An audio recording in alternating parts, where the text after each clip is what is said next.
Hello there, Mob Squad, and anyone who's on the YouTubes, how are you all doing? And welcome to a Dulayne Mavaro point of view video.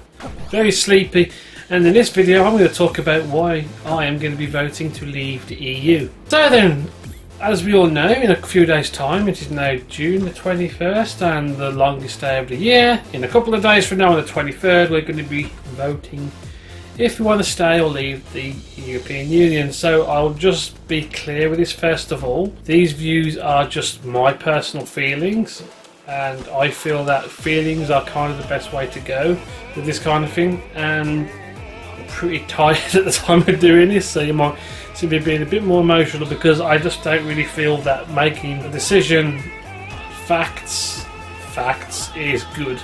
And it's a good thing to do, yeah. I'm making no sense, but you'll kind of get what I think. So, in general, I think we should leave. Personally, I don't think we should be part of the European Union. I believe that, you know, there's a lot of talk about how we should be a superpower, whatever you want to call it. We're seen as, you know, a country with respect and whatnot, but it always seems to be the same thing. Well, they're part of the European Union, so they've got a lot of force, a clout behind them, but at the same time, they have a lot of our own control of that kind of thing and how strong we are. You know, I think, you know, we've just got to stop bloody well relying on Europe and whatnot to make us look good. You can tell me until you're blue in the face that we get all this extra money coming into the country from Europe, but at the same time it feels like you're going to Crypt or some kind of cashback website. We give you 350 million a year, but because we do so well in making money, we'll give you a rebate, so you haven't got to pay as much. So we've got to pay all this extra money to go into the EU, and let's just say, for instance, it comes down to 200 million a week if all this money is cancelled. We don't have to pay it out. 200 million a week, I'm using a figurative number, I'm just going by the principle. Over the course of a year, that would be 10 billion a year, at least, that we're spending on supporting the EU. That's 10 billion that could go towards saving, helping towards putting towards the country and get it going. I think the biggest argument a lot of the time is like, oh yeah, with all this extra work we've got to do to reboot the country and, you know, get trade deals going on. At the end of the day, yeah, it might be a bit difficult in the short term to get these trade deals, but countries have to trade with each other, and regardless of what house you're in, if that country's got something that you need and you know there's a record, people are going to buy it anyway. You know, I've bought from America, I've actually bought from China, actually, funnily enough, and, you know, I've never had any problems with it. You know, we'll adapt and things will change and things will progress. You know, money is not always going to be the big strong. So I think, you know, the problem with the UK isn't going into immigration a little bit. I personally can see the benefits and have no problems with immigration. It is a bit too big and out of control, really.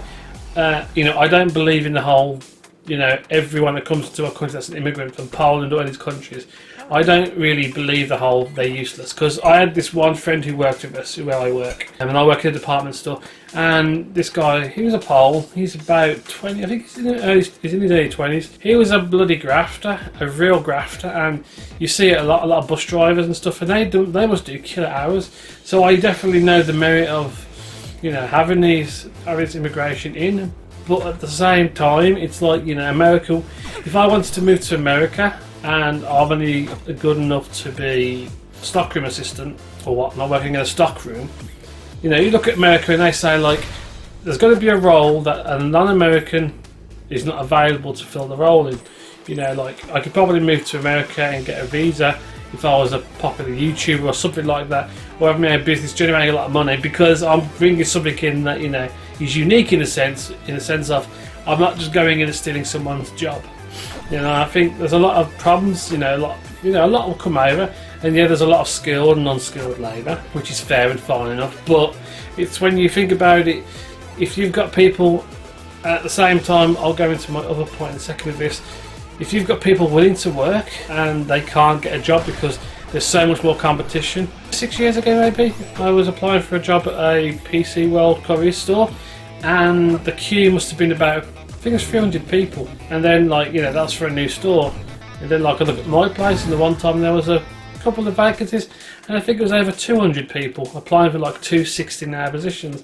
And I think the problem is with the country today, there's so much competition we're growing and evolving at a quicker rate as it is. The amount of people, it kind of just, you know, how can we maintain this? And if, like, you know, say Turkey get into the EU and they can come in, you know, then that's a lot of people. There's a lot more competition, because let's face it, you know, not everyone in the UK, and you see it a lot of time, UK residents, people who are born and bred here, they don't want to work and whatnot. You know, we're all, you know, it doesn't matter where you are, what country you're from. There's a lot of lazy people, and there's a lot of very hard working people that are there.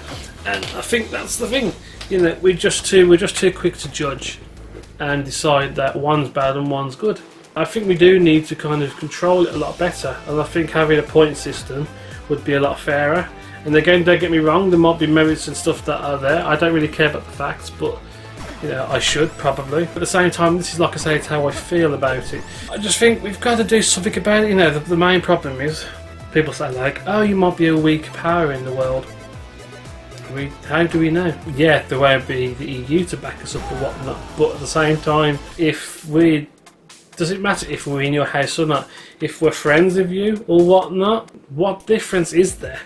You know, we might be giving you as much money anymore, and we might be seeing you as less of a friend because we're not supporting you, so you might feel a bit less privy to wanting to support us. I think how do we know? The problem I've got mostly is that when you look at it from one point, the government always telling you don't do this, we shouldn't leave, and putting so much effort into it, and it seems to get so much more media attention that it's like, hold on a minute, something's definitely wrong. If you're being told so much we need to stay, obviously, you know, yeah, that could be, you could argue that, well, they've probably got a point if so many people are saying this, but I go on the other side of the coin, devil's advocate.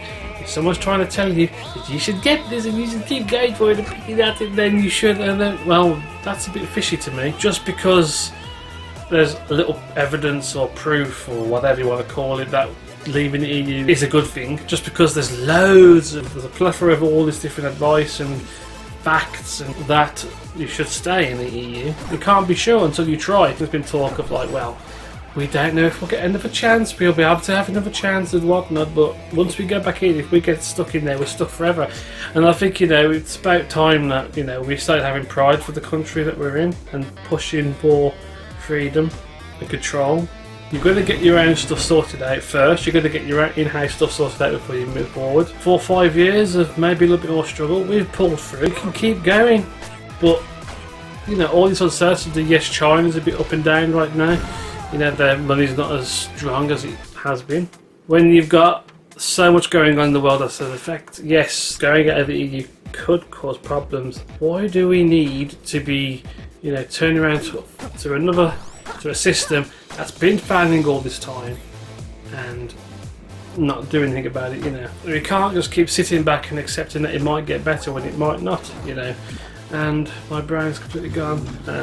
Another thing to think about as well, when it comes to leaving Europe, there's a lot of arguments of, well, we want to get rid of the human rights stuff, and the EU's the one that brings the human rights in, and if we leave the EU, we'll lose all the benefits of like holidays and whatnot and all this stuff. That's up to me as a person to go into and look for more information on. But it's there. How easy is it to get rid of? I don't really see how they can just get rid of it so quickly. As long as, you know, we've proved as a collective around the world, we can get rid of stuff like SOPA and whatnot. You've just got to, as long as there's enough people out there in the world, in the country, watching out for the governments and seeing when they're trying to lodge these stupid bills that don't mean anything. We've just got to trust ourselves a bit more. And you might say I'm young and naive for saying that. I don't care, I'm 28 and whatnot, and I've not experienced the full life just yet.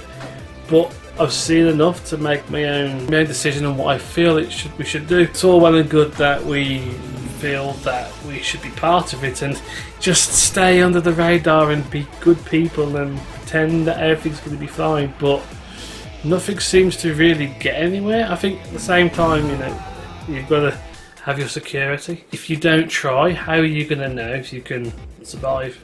I just don't understand.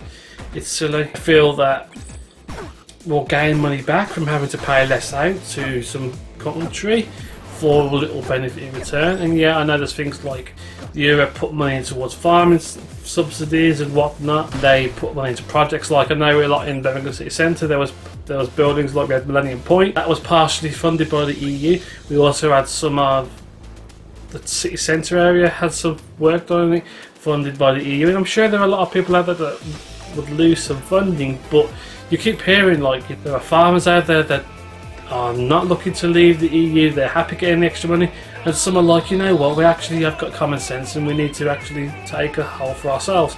So that's just my thought. I really think it's worth giving a shot to leave. I don't know the ins and outs of if it's the last thing we can do, if we can go back in or not afterwards, unless someone makes an act now and makes a real big stance. And we've got a chance to make a real point and show one of the main founders of the EU, one of the big leaders.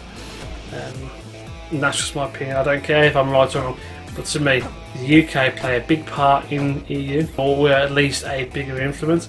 If we were to actually show them, you know what, we're not going to take this anymore, then go forward. Now, I think that's pretty cool. I haven't really done a video like this before, and I was trying to stay away from it. I think, you know, I just like being able to express how I feel with these things. So I hope you guys enjoyed this little point of view video, whatever. And what are your thoughts on it? Feel free to, if you feel like I'm missing something and whatnot, feel free to let me know in the comment section below. And if you did agree with what I was saying, hit the thumbs up and let me know by thumbsing it down. If you didn't, if you want to give me any feedback as well, feel free to do so too. You know, I'm trying to make a new start on my channel, how to take it forward, and doing these kind of videos might be interesting. At the time of recording this, I don't know if I've got any gameplay above it. I'm still deciding on the format, but we'll see how it goes. So thanks guys for watching. This is Dulayne signing out. And don't forget to subscribe too if you want to see more videos like this, or if you have any suggestions for content you would like to see, like is there anything you'd like me to talk about, then feel free to let me know. Thanks guys for watching. Have a great day. My name is Dulayne, signing out. Take care guys, and peace